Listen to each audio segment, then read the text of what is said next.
కృపయు సమాధానం మీకు కలుగును గాక. ఆమేన్. దయచేసి సంఘమంతా కూర్చోలను మనవి. దేవుని ప్రశస్త నామానికి మహిమ కలుగును గాక. మన ప్రభువు ప్రియరక్షకుడైన యేసు ప్రభుల వారు మనలను మన కుటుంబాలను సంరక్షించి కాపాడి తన మహాకృపను బట్టి 19వ దినము శిలువ ధ్యానానికి మనల్ని నడిపించి ఆయన సన్నిధిలో కూడుకొని ఆయన స్తుతించి గణపరిచి ఆయన శ్రమానుభవాన్ని ధ్యానించే భాగ్యాన్ని మనకిచ్చినందుకే మొదటిగా తండ్రైన దేవుని కృతజ్ఞతాస్తుతులు చెల్లిస్తున్నాను. ఆయన ఆత్మతోనూ సత్యంతోనూ ఆరాధించడానికి కూడి వచ్చిన మీ అందరికీ ప్రభుపెట్టు వందనాలు. అందరికీ వందనాలు. దేవుడు మిమ్మల్ని మీ కుటుంబాలను మెండుగా ఆశీర్వదించును గాక. ఆమేన్. ఈ దినముకై ఏర్పాటు చేయబడిన లేఖన భాగాలను మనము చదువుగా విన్నాం. మరి లేఖన భాగాల నుంచి ఏర్పాటు చేయబడిన అంశము స్వీయ త్యాగము. స్వీయ త్యాగము. స్వీయ అనగా స్వయంగా లేదా తనకు తానుగా, త్యాగము అనగా సమర్పించుకొనుట లేదా కోల్పోవుట లేదంటే అర్పించుట, ఇచ్చేయటం. త్యాగం అనగా ఇవ్వటం. స్వీయ అనగా మనకు మనముగా ఒకటి వేరొకరి కొరకు ఇవ్వటం. ఇది స్వీయ త్యాగము అంటే. మరి స్వీయ త్యాగము అనేది యేసు ప్రభువారు ఎందు నిమిత్తము చేశాడు, లేకపోతే ఎవరి కొరకు చేశాడు? మీరు గమనించండి. చదువుకున్న సువార్త పాఠ్య భాగంలో యేసు ప్రభువారు ఒక మాట మాట్లాడుతూ ఉన్నాడు. ఆ మాటలో ఆయన తనకు తానుగా ఎందుకొరకు అర్పించుకోవటానికి నిర్ణయించుకున్నాడో, తనకు తాను స్వీయ త్యాగముగా అర్పించుకోవటానికి లోకానికి వచ్చాడన్న సంగతి మరొకసారి మనందరికీ కూడా నిరూపితం అవుతూ ఉంది. యోహాను సువార్త 18వ అధ్యాయం 6వ వచనం 5 నుంచి చదవండి అమ్మా.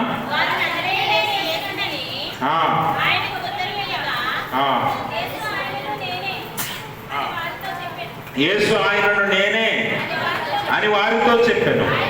ఆయనను అప్పగించిన యోదాయు వారి యొద్ద నిలిచి ఉండెను.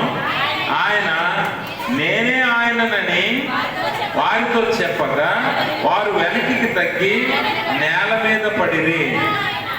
మరలా ఆయన 8వ వచనం చదవండి. యేసు వారితో నేనే ఆయననని మీతో చెప్పి తిని గనుక మీరు నన్ను వెతుకుచున్న ఎడల వీరిని పోనీయుడని. ఇక్కడ యేసు ప్రభు వారిని బంధించటానికి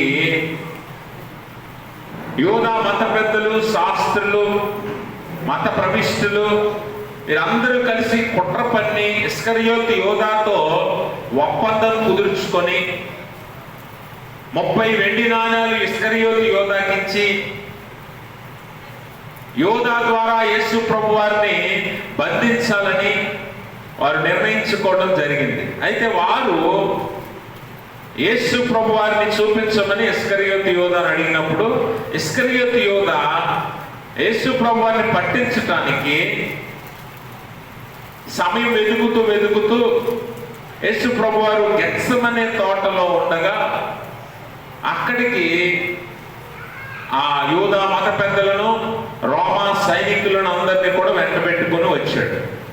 అయితే అక్కడ శిష్యులు కూడా ఉన్నారు. ఆ విషయాన్ని మనం గమనించాలి. అక్కడ ఎవరెవరు ఉన్నారు? నిన్న కూడా ధ్యానించాం. యేసు ప్రభు వారు ఏం చేశాడట?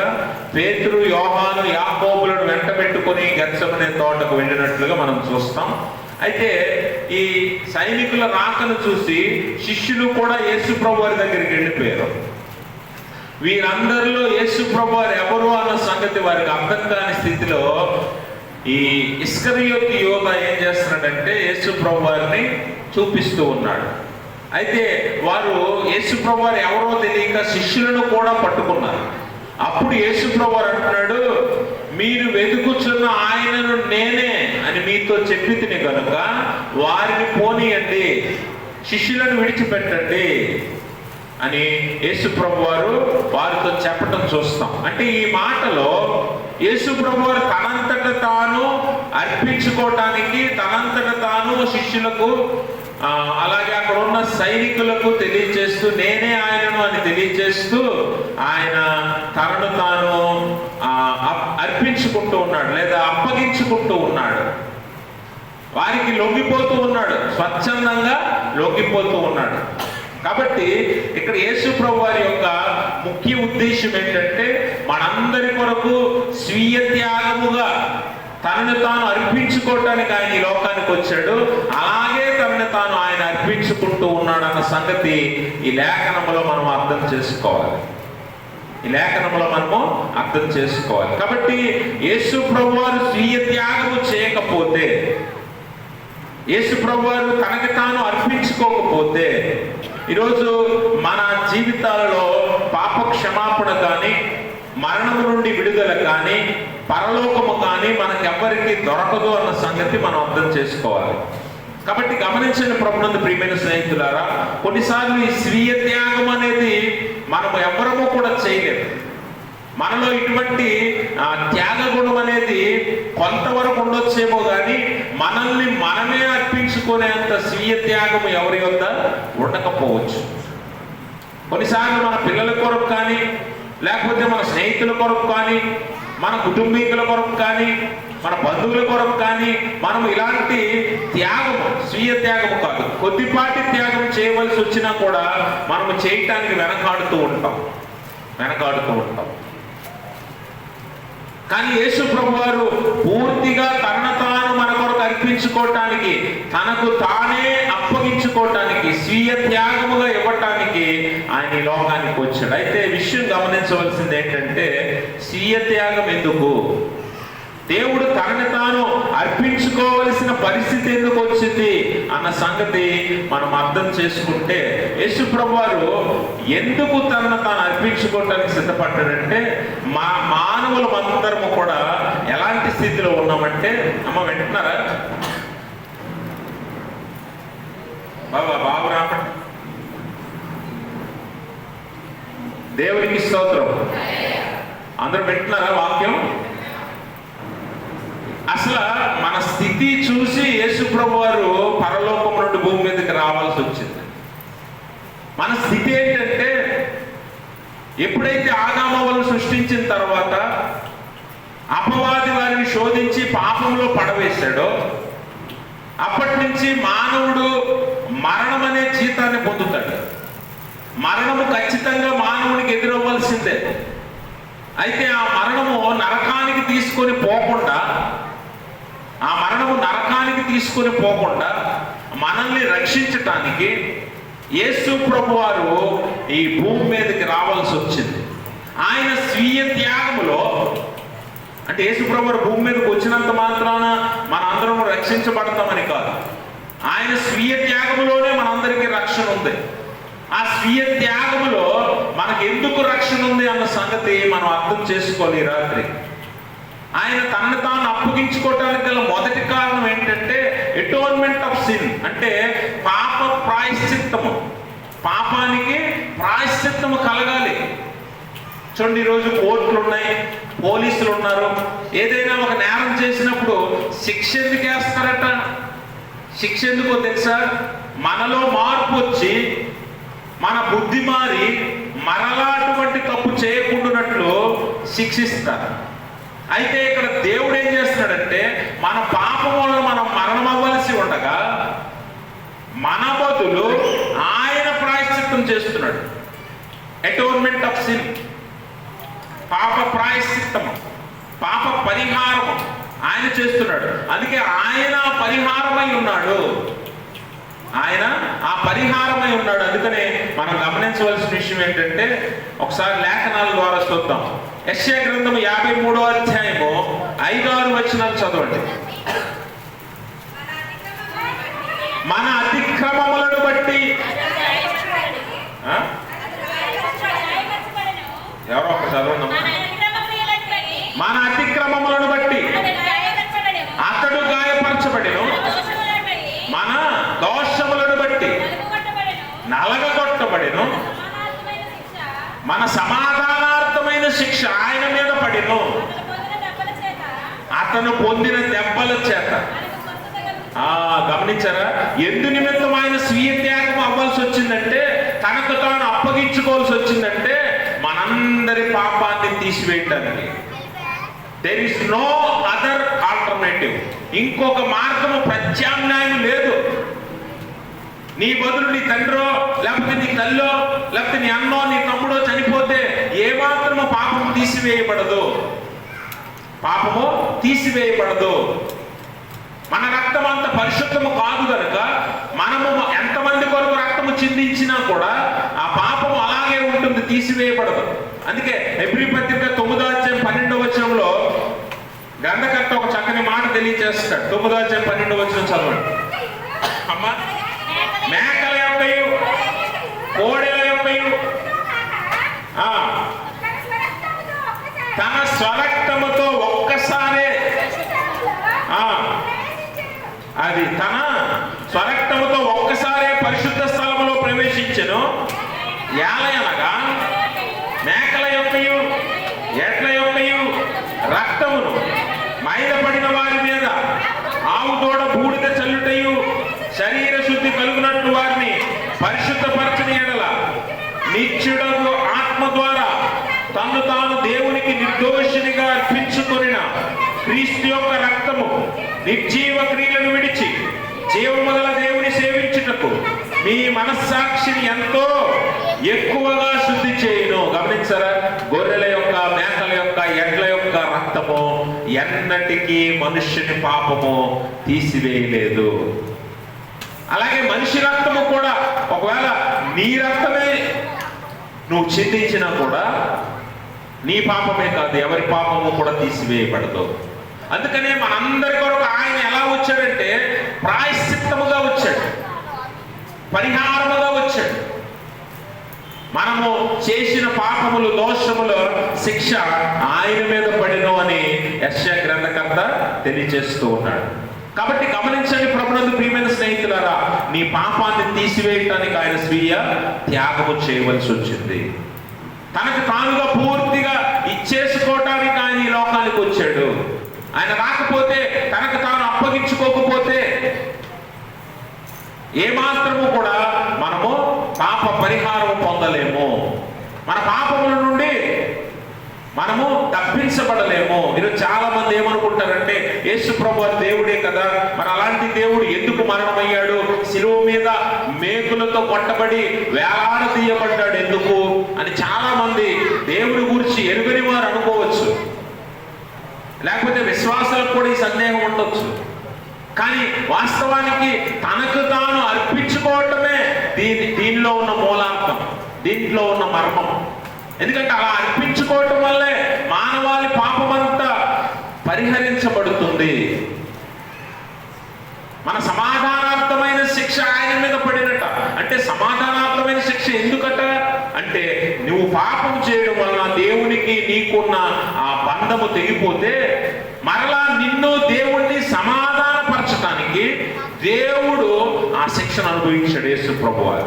దేవునికి స్తోత్రం. అందుకే సమాధానార్థ శిక్ష ఆయన మీద పడిను అని యెషయా ప్రవక్త మాట్లాడుతూ ఉన్నాడు. దేవుణ్ణి నిన్ను సమాధానపరచడానికి, మరలా మీ ఇద్దరి మధ్య ఉన్న బంధాన్ని కలపటానికి యేసు ప్రభువారు తనకు తానుగా స్వీయ త్యాగము చేయవలసి వచ్చింది. అందుకనే మనం గమనించాలి, ఆయన మన కొరకు అప్పగించబడ్డాడు, తనకు తాను స్వీయ త్యాగము చేశాడు. ఈరోజు ఎవరు నీ కొరకు అలా చేయగలరు? ఎవరు నీ కొరకు అలాగా ఇవ్వగలరు ప్రాణము? ఈరోజు బిడ్డలు లేకపోతే తల్లిదండ్రులు అనారోగ్య స్థితిలో ఉంటే కొంచెం రక్తం ఇవ్వటానికే అనేక మంది ఆలోచిస్తారు. రక్త సంబంధులే కదా, రక్తం ఇవ్వటానికే ఎంతో ఆలోచించే మనుషులు ఈ లోకంలో. ఒకవేళ ఒక లివరో లేకపోతే కిడ్నీయో ఇవ్వాల్సి వస్తే ఇవ్వగలరా? ఎవరు మాట్లాడుతున్నారు?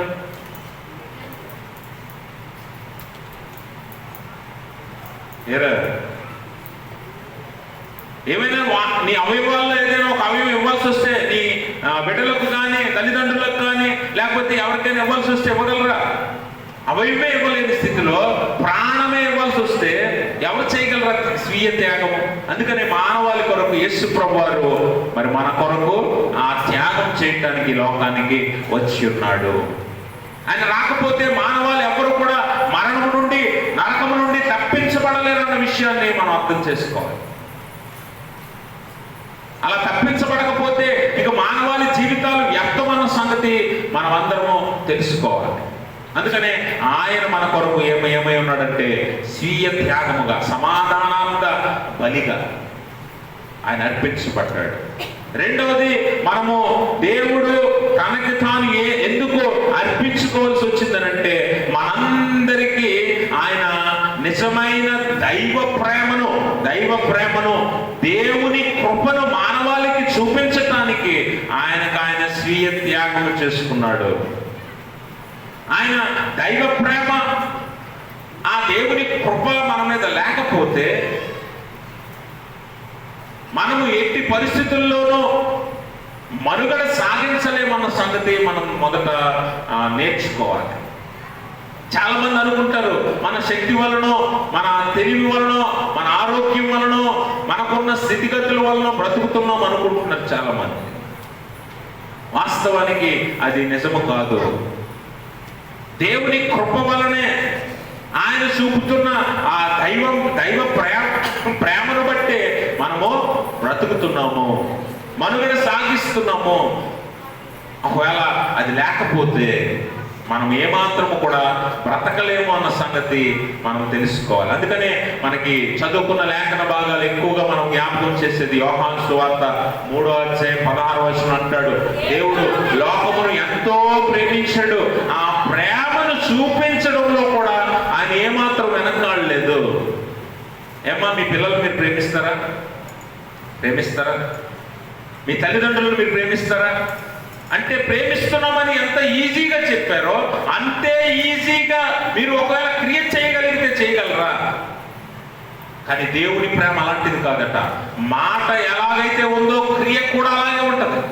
ఆయన లోకమును ఎంతో ప్రేమించాడు, దానికి తగ్గట్టుగానే ఆయన తన కుమారుణ్ణి ఇచ్చేశాడు. స్వీయ త్యాగము, తన కొడుకుని అర్పణగా ఇచ్చాడు. తన అద్వితీయ కుమారుణ్ణి అర్పణగా ఇచ్చాడు. ఈరోజు నీ దగ్గర ఉన్న ఆస్తిని ఇవ్వగలవా దేవునికి? లేకపోతే ఎవరికైనా ఇవ్వగలవా? అక్కర్లో ఉన్న వారికి. నీ దగ్గర ఉన్న విలువైనవి ఏవైనా కూడా ఎవరికైనా ఇవ్వగలవా?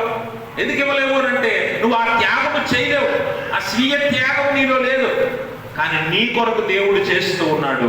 ఆయన ఇచ్చిన ఆ అద్భుతమైన బహుమానం యేసు ప్రభువారు ఈ లోకానికి తనకు తాను అర్పించుకోవడానికి వచ్చి ఉన్నాడు. ఆ ప్రేమను బట్టే ఆయన కూడా తిరిగి ప్రాణం పెడుతూ ఉన్నాడు. ఆ ప్రేమను బట్టి తన ఏకైక కుమారుని ఇవ్వటానికి కూడా సిద్ధపడ్డాడు. మీరు గమనించండి. అలాగే 1 యోహాను 4వ అధ్యాయం 19వ వచనం ఒక మాట చదువుతాం. 1 యోహాను పత్రిక. ఆయనే మొదట మనలను ప్రేమించను కనుక మనము ప్రేమించుచున్నాము. చాలు. ఆయనే మొదట మనల్ని ప్రేమించాడు కాబట్టి ఈరోజు నీకు దేవుడు అంటే ప్రేమ. ఎందుకంటే దేవుడు నీకు ఇవ్వవలసినవన్నీ ఇచ్చాడు కాబట్టి, దేవుడు నీకు కావలసినవన్నీ సమకూర్చాడు కాబట్టి, దేవుడు నీ అవసరాల అక్కర్లు తీరుస్తున్నాడు కాబట్టి, దేవుడు నీకు కష్టంలో నష్టంలో నీకు ధైర్యాన్ని ఇచ్చి బలపరుస్తున్నాడు కాబట్టి, నీ కోరికలన్నీ తీరుస్తున్నాడు కాబట్టి ఇప్పుడు నువ్వు దేవుడిని ప్రేమిస్తున్నావు. అంటే వాస్తవానికి నీకు నువ్వుగా ప్రేమించాల్సి వస్తే నువ్వు ప్రేమించవేమో. అవునా కాదా? నీకు నువ్వుగా దేవుడిని ప్రేమించవలసి వస్తే నువ్వు ప్రేమించవేమో. ఎందుకంటే నీకు కావలసినవి దొరకవు కాబట్టి. అందుకే దేవుడి వాక్యం స్పష్టంగా మాట్లాడుతుంది. ఆయనే మొదట మనల్ని ప్రేమించాడు కనుక ఇప్పుడు నువ్వు ప్రేమిస్తున్నావు. ఆయనే మొదట నిన్ను ప్రేమించాడు కనుక నీకు కావలసినవన్నీ ఆయన సమకూర్చాడు కనుక ఇప్పుడు నువ్వు ప్రేమిస్తున్నావు. అదే నీకు నువ్వుగా దేవుడిని మొదట ప్రేమించాల్సి వస్తే. అందుకనే అబ్రహాము విశ్వాసులకు తండ్రి ఎందుకయ్యాడో తెలుసా? అబ్రహాము పిలవగానే దేవుని మీద విశ్వాసంతో నమ్మకంతో వచ్చాడు. అలా వచ్చినందుకే విశ్వాసులకు తండ్రి అయ్యాడు. ఎందుకంటే దేవుడు ఎవరో తెలియదు, ఎక్కడికి నడిపిస్తాడో తెలియదు. అన్ని వదిలేసి రమ్మంటున్నాడు, అన్ని త్యాగం చేసి రమ్మంటున్నాడు. అబ్రహాము వచ్చాడు కనుక విశ్వాసులకు తండ్రి అయ్యాడు. ఈరోజు నీకు దేవుడెవరో తెలియక మునుపు దేవుడు నిన్ను పిలిచి రమ్మంటే, దేవుడు నీకు ఉన్నవాడిని వదులుకోమంటే విడిచిపెట్టగలవా? విడిచిపెట్టలేవు. అందుకనే దేవుని వాక్యం అంటుంది, ఆయనే మొదట మనల్ని ప్రేమించాడు, తర్వాత మనం ఆయనను ప్రేమిస్తున్నాం. ఎప్పటికీ ఆయన్ని ప్రేమించిన వారు చాలా మంది ఉన్నారు. ఇది ఇంకా ప్రత్యేకమైన విషయం. ఆయన ఇంకా ప్రేమించలేని వారు ఉన్నారు. అందుకే 20 వచనంలో అంటాడు, ఎవడైనా తాను దేవుణ్ణి ప్రేమించుతున్నానని చెప్పుకొని తన పొరుగువాడిని ప్రేమించిన ఎడల వాడు అబద్ధికుడగునో, తాను చూచుతున్న తన సహోదరుని ప్రేమించిన వాడు తాను చూడని దేవుణ్ణి ఎలాగూ ప్రేమించగలడు అని యోహాను అంటున్నాడు. అంటే మనం పక్కవాడిని ప్రేమించకపోతే దేవుణ్ణి ప్రేమించలేనట్టే. మన తల్లిదండ్రులను ప్రేమించకపోతే దేవుణ్ణి ప్రేమించలేనట్టే. నీ అన్నదమ్ములను ప్రేమించకపోతే దేవుణ్ణి ప్రేమించలేనట్టే. నీ సహోదరుని, నీ సంఘస్థుని ప్రేమించకపోతే దేవుణ్ణి ప్రేమించలేనట్టే అని స్పష్టంగా దేవుడు చెప్తూ ఉన్నాడు. అయినా కూడా మనం ఇంకా అబద్ధికులుగానే మిగిలిపోతున్నాం. దేవుడు అంటే ఇష్టం కానీ ఆడంటే నాకు ఇష్టం లేదండి, ఈడంటే నాకు పడదండి. ఇవన్నీ అబద్ధికులు చెప్పే మాటలు. దేవుని నిజమైన విశ్వాసి దేవుణ్ణి ఎంత ప్రేమిస్తాడో తన పొరుగువాడిని లేకపోతే తన కుటుంబీకులను, సహోదరులను కూడా అలాగే ప్రేమించాలి. అందులో మనం అబద్ధికులుగా మిగిలిపోతున్నాం. ఇంకా దేవుని ప్రేమించిన వారిగానే ఉండిపోయాం. ఆ 19వ వచనంలో చెప్పిన మాట చక్కనిదే. ఏంటంటే దేవుడు మనల్ని మొదట ప్రేమించాడు కనుక మనం ఆయన్ని ప్రేమిస్తున్నాం. ఆయన్ని ప్రేమించేవారిగా మీరు ఉంటే మంచిదే, కానీ అది కూడా మనం అబద్ధం చేస్తాం. అందులో కూడా అబద్ధమే ఆడుతున్నాం. ఎందుకంటే ఆయన్ని ప్రేమిస్తున్నాం అని చెప్తున్నాం, కానీ ఆయన చెప్పినట్టుగా మన పొరుగు వారిని మనం ప్రేమించలేకపోతున్నాం. అందుకనే మనం అందులో కూడా అబద్ధికులుగానే మిగిలిపోయాం. కానీ స్వీయ త్యాగం చేయగలిగే యేసు ప్రభు వారు, చేసిన యేసు ప్రభు వారు మాత్రము మన కోసము అన్ని పోగొట్టుకున్నాడు, అన్ని ఇచ్చాడు, మన కోసము అన్ని వదులుకున్నాడు ఆయన. కానీ ఇంకా మనం ఆయన కోసము ఏమీ కూడా వదులుకోలేని స్థితిలో ఉన్నాం. తనకు తాను అర్పించుకోవడానికి గల కారణం ఏంటి అని అంటే, ఆయన మనందరినీ ఎంతగానో ప్రేమించాడు అన్న సంగతి మనం అర్థం చేసుకోవాలి. ఆ ప్రేమను బట్టి, ఆ కృపను బట్టి ఈరోజు మనం మనుగడ సాగిస్తున్నాం. మన స్వనీతి కార్యాల వలన కాదు, మన జీవితాలను మనం పొందుకున్న దాన్ని బట్టి కాదు, మన శక్తి బలమును బట్టి మనం బ్రతకట్లేదు, కానీ ఆయన కృప వలన మాత్రమే మనం జీవించుతున్నాము. ఆ కృప లేకపోతే, ఆ ప్రేమ లేకపోతే, మన కొరకు ఎవరు ఈ త్యాగము చేయకపోతే ఇక మన జీవితాల్లో మనుగడ అనేదే ఉండదు. ఈ భూమి మీద అందరిలాగా మనము బ్రతికి ఒక దినము నాశనానికి వెళ్ళిపోవలసిందే.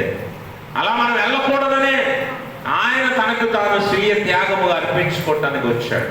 దానికి మూల కారణము మనందరి మీద ఆయనకున్న అపారమైన ప్రేమ, ఉచితమైన కృప. ఈ రెండు మన కొరకు త్యాగము చేసేలా దేవుడిని ప్రేరేపించాయి. దేవునికి స్తోత్రం. ఆయన త్యాగము చేయకపోతే మరి ఎన్నటికీ మనము తప్పించబడలేము, ఎన్నటికీ మనము తప్పించుకోలేము. చాలా మంది ఏమనుకుంటారంటే పుణ్యకార్యాలు, దాన ధర్మాలు, అలాగే తీర్థయాత్రలు చేస్తే మనము మోక్షానికి వెళ్ళిపోతాం, పరలోకం వెళ్ళిపోతాం, స్వర్గానికి వెళ్ళిపోతాం అనుకుంటున్నారు చాలా మంది. అలా అనుకుంటే దేవుని అవసరమే భూమి మీద ఉండదు. భూమి మీదే కాదు, ఎక్కడ ఉండదు. దేవుని అవసరమే ఎక్కడ ఉండదు. కాబట్టి దేవుని సహాయం లేకుండా, దేవుని త్యాగం అనేది జరగకుండా మనం ఎన్నటికీ పరలోకము చేరలేము. మన వల్ల కాని పని. నేను మొన్న కూడా మీకు జ్ఞాపకం చేశాను. దేవుడు అత్యున్నతమైన వాడు, అసలు ఎవడికి అందని వాడు దేవుడు. మన ఊహకు కూడా అందడు. మానవాతీతుడు దేవుడు. మానవాతీతుడు అంటే మానవులకు అందనివాడు, మానవ ఊహకు అందనివాడు. మనం ఊహించలేం, అందుకోలేం. అక్కడికి చేరాలంటే నీ స్వక్రియల వలన కానీ, లేకపోతే నీ స్వశక్తి వలన కానీ, లేకపోతే నీ సొంత ఆలోచనల వల్ల కానీ జరగని పని. అందుకే దేవుడే భూమి మీదకి వచ్చి నీ కొరకు, నీ పాప ప్రాయశ్చిత్తము కొరకు, పరిహారము కొరకు చేయవలసిన స్వీయ త్యాగం ఆయన చేశాడు. కాబట్టి ఆయన త్యాగముగా అర్పించుకున్నాడు కనుక, బలిగా మారాడు కనుక మనము రక్షణలోనికి వెళ్ళే అవకాశం ఉంది. ఆ రక్షణ అనుభవం పొందే అవకాశం మనకు ఏర్పాటు చేశాడు. అయితే ఇంకా చాలా మంది ఈ రక్షణ అనుభవంలోనికి రాలేని వారు చాలా మంది ఉన్నారు. చూడండి, ఎప్పుడైతే మీరు గమనించారా, కోడి తన పెట్టిన పిల్లలను చాలా జాగ్రత్తగా కనిపెడుతూ ఉంటుంది. గమనించారు ఎప్పుడైనా? కోళ్ళు పెంచే వాళ్ళకి, కోళ్ళు ఉన్నవారికి అర్థమవుతుంది. కోడి ఎప్పుడు కూడా తన పిల్లల మీదే తన దృష్టి పెట్టి 24 గంటల పిల్లలు ఎటు వెళ్తున్నాయి, ఎక్కడికి వెళ్తున్నాయి అని గమనిస్తూనే ఉంటుంది. అవసరమైతే అది నిద్రపోదు, అవసరమైతే అది భోజనం చేయదు. అలాంటి స్థితిలో ఆ తల్లి ఆ పిల్లలను కనిపెట్టుకుంటూ ఉంటుంది. ప్రమాదం వచ్చిందనుకోండి, వెంటనే తన రెక్కలు చాపుతుంది, పిల్లలన్నీ ఆ రెక్కల కిందకి వెళ్ళిపోతాయి. అక్కడికి వెళ్ళని పిల్ల ఏదైతే బయట తిరుగుతుందో ఆ పిల్లని అపవాది ఖచ్చితంగా ఎత్తుకెళ్ళిపోతుంది. అయితే ఇప్పుడు మనం ఆలోచన చేయవలసిన విషయం ఏంటంటే, ఇంకా మనం దేవుని దగ్గరికి రాలేని వారు ఉన్నాం, రక్షణలోనికి రాని వారు ఉన్నాం. గమనించండి, జాగ్రత్త. మీరు బయటే ఉన్నారు అనగా అపవాదికి అందుబాటులో ఉన్నారు, అపవాదికి అందుబాటులో ఉన్నారు. దేవుని హస్తాల కిందకి మీరు రాలేదు, దేవుని రక్షణలోనికి మీరు ఇంకా రావట్లేదు. అది మీకే ప్రమాదము, మీకే ప్రమాదము. అపవాది ఎవరిని మింగుదునా అని వెతుకుతూ ఉన్నాడు, తిరుగుతూ ఉన్నాడు. ఆ అపవాది మిమ్మల్ని ఎత్తుకుపోయేలా మీరు బయట ఉండకండి, రక్షణ అనుభవంలోనికి రండి, రక్షణ అనుభవంలోనికి రండి.